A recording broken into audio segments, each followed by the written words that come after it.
요즘 망원동 가보셨나요?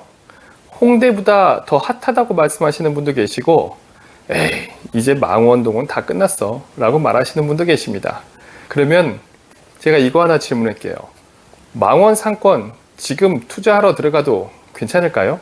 오늘 영상에서는 망원동이 어떻게 상권을 발전시켜 나가는지, 그리고 망원 상권이 여전히 왜 잘 버티고 있는지 그것을 하나씩 말씀드릴 거고요. 마지막으로 그럼 망원동에 투자를 하면은 어디에 투자하면 좋을지 이야기를 한번 해볼까 합니다. 부동산은 알고 봐야 합니다. 알고 보고 김 대표입니다.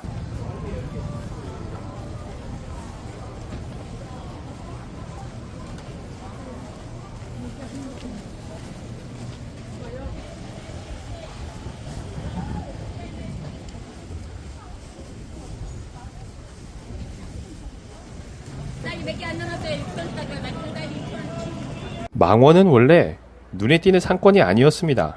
그냥 조용한 주거지역 그 자체였죠. 하지만 핵심은 홍대였습니다. 모든 시작은 홍대 상권이 커지면서 시작됩니다.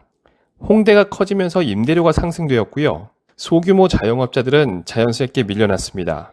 그들의 이동 경로는 홍대에서 연남으로, 그리고 연남에서 다시 망원으로 밀려났습니다. 망원은 잘 돼서 뜬 상권이 아니라 밀려난 수요가 만든 상권입니다. 그런데 여기서 밀려난 자영업자들이 만든 상권이라 무시하면 안 되는 일이 생깁니다. 망원 상권이 발전한 이유는 크게 두 가지로 설명을 드릴 수 있는데요. 첫 번째는 망원시장입니다. 원래 망원시장은 그냥 동네 재래시장입니다. 그런데 이곳이 망원 상권의 중심축이 되었습니다. 싸고 실용적인 생필품 중심의 소비를 하는 동네 주민들이 이곳을 탄탄하게 받쳐주고 있습니다. 두 번째로는 골목 상권입니다. 망원동의 골목골목을 지나다 보면 작은 음식점이나 카페나 디저트, 다양한 먹거리들이 옹기종기 모여 있습니다. 시장의 가성비, 골목의 감성이 함께하는 이중구조 상권이 만들어지게 된 겁니다. 이게 망원 상권의 핵심 경쟁력입니다. 많은 상권이 유행을 타고 사라졌는데 망원은 아직도 살아 있습니다. 그 이유는 바로 세 가지를 들 수 있는데요. 첫 번째, 망원에 살고 있는 거주자들을 배후지로 둔 상권이라는 점입니다. 실제 사는 사람들이 생필품과 가성비 있는 물건들을 삼으로써 망원 시장 자체가 많은 사람들이 방문하게 됐고, 유동인구를 모여들게 함으로써 탄탄한 상권의 기반이 되었습니다.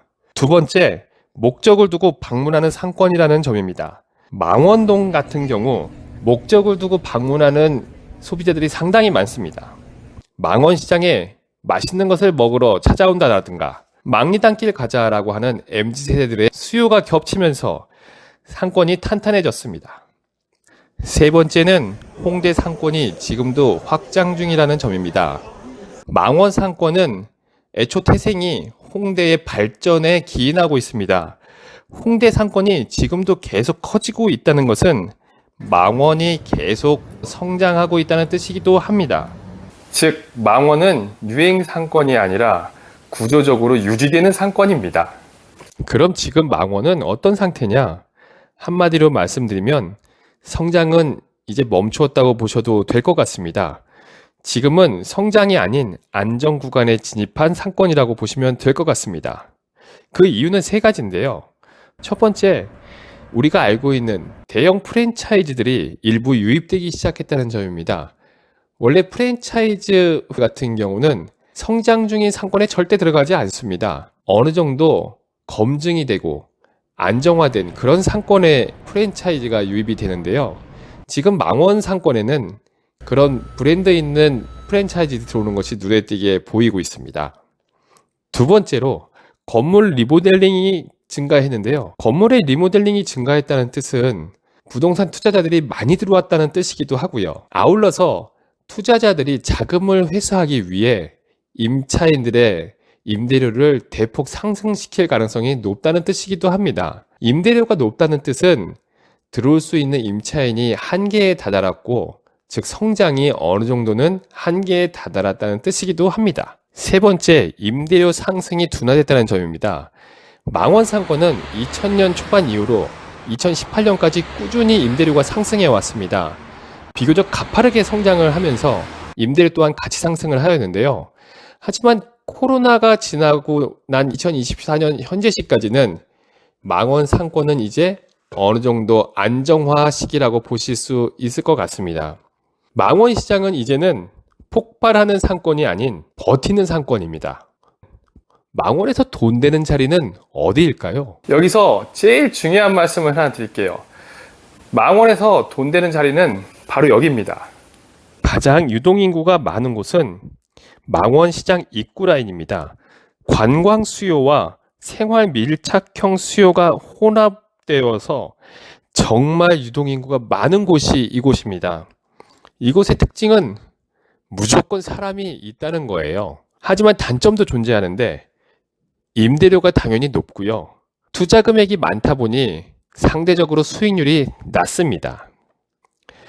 그래서 최상급 상권보다는 A급 상권지를 추천하는 사람들도 많이 있는데요. A급 상권은 망원 시장과 연결되는 동선에 위치한 길목을 A급으로 보고 있습니다.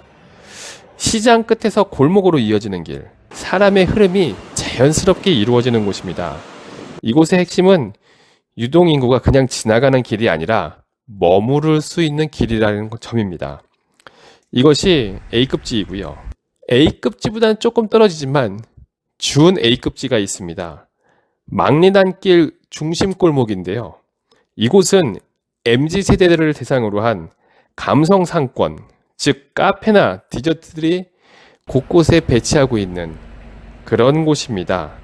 이곳의 특징은 유행에 굉장히 민감하고요. 업종의 타격이 큰 것도 바로 이 준 A급입니다. 마지막으로 B급 상권을 안내해 드립니다. B급 상권은 투자를 굉장히 조심해야 되는데요. 외곽골목을 B급 상권으로 봅니다. 이곳들은 임대료가 저렴할 수밖에 없고요. 유동인구도 적습니다. 대신 이곳에 컨셉을 잘 잡게 되면 소위 터지는 곳이 B급 상권이기도 합니다. 망원 투자에서 가장 실수하는 부분은 바로 이 부분입니다. 투자 시 유의할 사항을 말씀을 드립니다. 첫 번째는 사람이 많다만 보고 바로 투자하는 경우입니다. 사람이 많은 걸 보시면 안 되고요. 유동인구들이 어디로 움직이는지를 살펴보셔야 됩니다. 두 번째, 감성 상권에 대한 과대평가입니다. 유행은 빠르게 바뀌거든요. 감성 상권 같은 경우는 빠르게 유행을 따라가지 못해서 망하는 것들도 제법 있습니다. 망원동 상권은 골목 상권이다 보니 골목의 같은 라인이라 하더라도 투자에 주의해야 되는데 골목의 길이가 매우 깊고 길기 때문입니다. 같은 골목 라인이라도 10m만 차이 나도 매출이 반토막으로 떨어지는 경우가 허다합니다. 이런 점을 유의해서 투자를 하셔야 됩니다. 망원 상권의 핵심은 딱 하나입니다. 유입동선 위에 있느냐, 그 밖에 나가 있느냐.